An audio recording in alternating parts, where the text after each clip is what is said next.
Hello and welcome to this weekend's qualification report for Glendale Supercross. This is where I give you a 10-minute summary of today's 3+ hour long qualifying session. Before I get into today's video, issue number 7 of my magazine is on its way. It is being printed as we speak and will be shipping out to all MagPass subscribers and people who pre-ordered it soon. If you aren't a MagPass subscriber and want to become one or order a copy of my magazine, head to themxnetwork.com. Links in the description. Go snag a copy. Huge thanks to all you who already have. I spent a lot of time working on these magazines, so it means a lot that you guys are buying them. All right, some pre-qualifying information. Chase Sexton, current points leader, he admitted today to a minor hand injury that he got during the week. It was a midweek crash in practice, so I'm sure he's going to be doing damage control this weekend. I'm not expecting him to blow us away. He certainly didn't in qualifying. Christian Craig and Malcolm Stewart have been on the struggle bus so far this season. It left us wondering if it was a team thing, a bike thing. Well, today before the race, Craig said that him and Stu have a new frame on this year's Husqvarna 450. They only tested it once on Supercross, they said, before the season. So, obviously that's not ideal. If that's true, that leaves me wondering why they didn't test him much, why maybe a last-minute decision. Like, I would love to know why that happened, but that's probably playing into why they've been struggling so much. All right, first 450 qualifying session. Jett Lawrence came out on top with a 1:04.115 time. Jett was doing the typical Jett thing, carrying his momentum through corners, unlike anyone else, and the sand section especially. That was really slowing guys down. He wasn't really hitting any lines that nobody else was. After the session, he even said that the track is going to be challenging because at that time there wasn't a variety of lines. He just kind of hit them and minimized mistakes. Later in the session, more lines were made, different parts that can differ lap times, separate the crowd.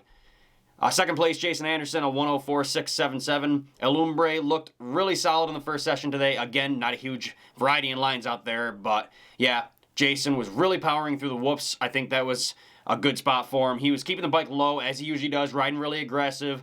Jersey out in the back. He held first place until Jett one-upped him on the last lap, so that sucked for him, but he's looking more and more like 2022 Anderson again. Let's see what he can do later. Third place, Eli Tomac, 1:05.022. This is exactly what he needs to do. He needs to show that last week was just, like they said, suspension setting, arm pump. He's got to come back and prove himself, not rule himself out of the championship. So we were looking forward to that. Eli he had the top speed until Jason topped him midway through the session, and then Jett again got him. But I got to say, he's looking better than last week. He had the flow and the lines nailed. He just wasn't attacking the track like the other two. Maybe the suspension arm pump explanation was true. Maybe he just needs to make a couple extra adjustments before the main event, but I don't know. He's looking better than me. We're going to see what he can do in the rest of the night. Let's look at the rest of the results here. So fourth place was Ken Roxon. He looked all right tonight. They didn't show him much, so I can't really say anything especially about him. Hunter, I don't think they showed him hardly at all as well. He does have some solid gear. If you guys want to look that up, they have a special Valentine's Day. Some artist did his gear up for this weekend, but solid performance from Hunter. Cooper Webb struggling a bit in 6th. Justin Cooper, pretty impressive 7th. He's been kind of struggling in the main events, but qualifying he's done all right this year. He topped one. It might have been San Diego or San Francisco. I can't quite remember. Sexton down at 8th. Don't worry too much about that, though, because last year he had the most first places in qualifying. But this year, him and KTM both said he's trying to shift his focus to the actual race, not so much focus on his riding and qualifying, so I can't say that's due to an injury. He's finished down below there in the past few races. It's kind of normal. Plessinger in 9th. Again, he's not too much of a qualifying guy either, so nothing sounding the alarms here. Ferrandis is in 10th. That's kind of consistent for the year as well, so nothing outstanding in this session except the comeback from Tomac and typical Jett out front. On to the 250 qualifying session, first place, RJ Hampshire, a 1:06.296. Man, oh man, was RJ giving it all this session in typical RJ style. He went out there and poured his heart out. He was up to about 3rd for most of the session, but late he threw down a fast lap. He's always so good, but makes so many mistakes in the meantime. I don't know if I have the clip of it, but he did case the crap out of a jump in this one, almost going down. So that might play a part in tonight's race. He's trying to get back in that red plate contention, and he's making mistakes like that. So we got to see.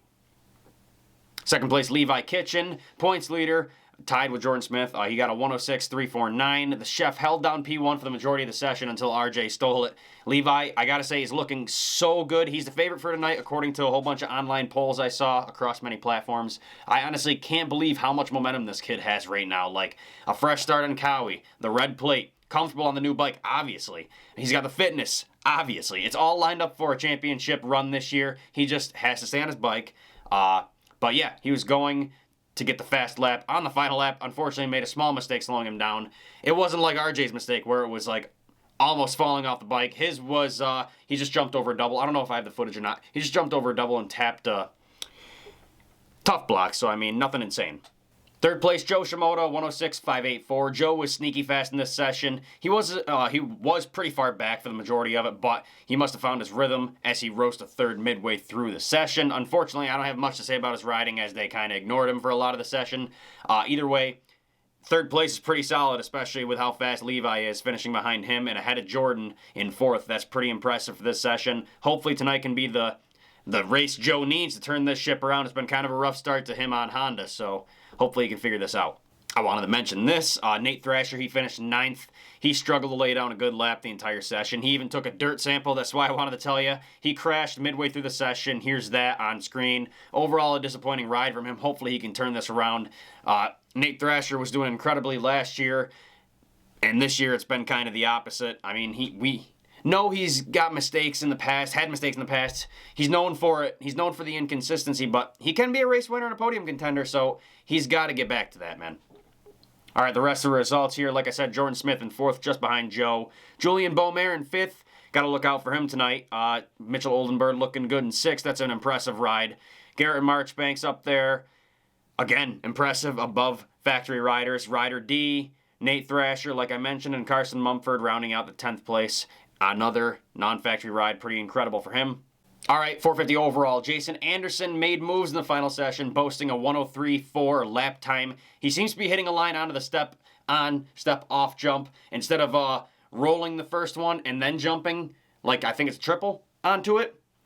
He's jumping the whole thing, a quad on top of it. I believe Johnny Hopper did a video on this in his track walk. Maybe I'm wrong. But speaking of Johnny Hopper, I mean, I'm not going to say he's a good friend of mine, but I've been on his show. I've talked to him, texted him a bunch.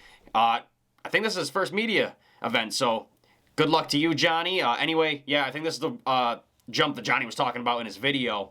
Kind of a quad onto the step on, step off. Jason seemed to be one of the only guys, if not the only guy doing it. I think that's where he was getting a boost in his lap time, but besides that, he just rode clean.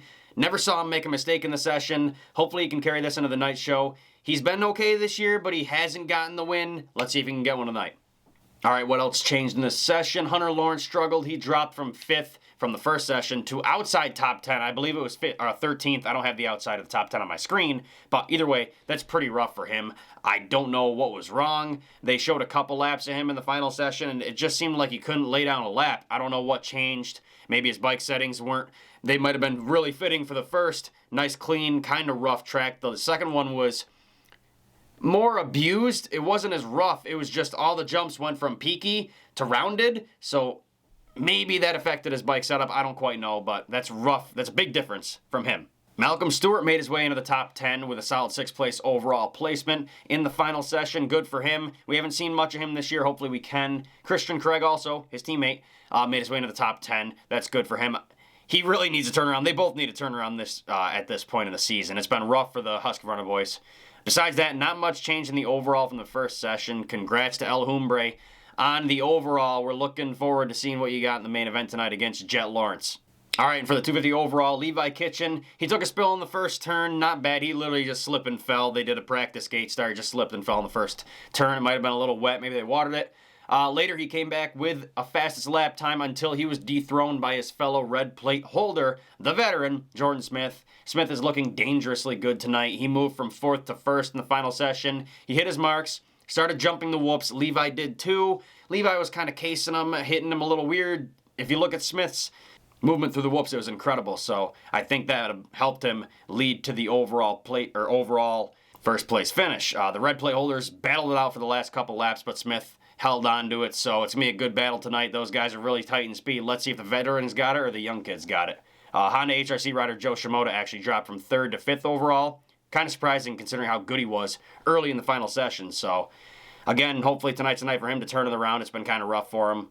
The rookie Julian Beaumer moved up a position into 4th. Justin Brayton was actually predicting that tonight will be a career night for him. He was predicting either podium or top 5. I believe top 5 is 100% possible. Juju's been doing incredible so far this year as a rookie, so I'm rooting for him.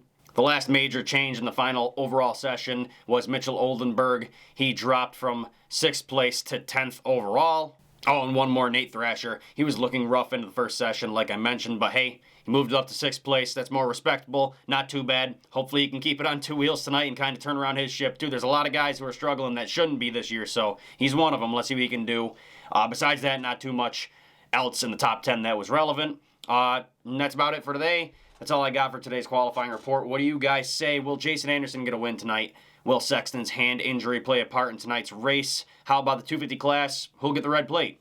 Jordon or Levi? Veteran or young buck? Who do you think's got it? Let me know all your thoughts in the comments down below. Who you're rooting for. Let me know everything. Thank you guys for watching, and I'll see you in next week's qualifying report.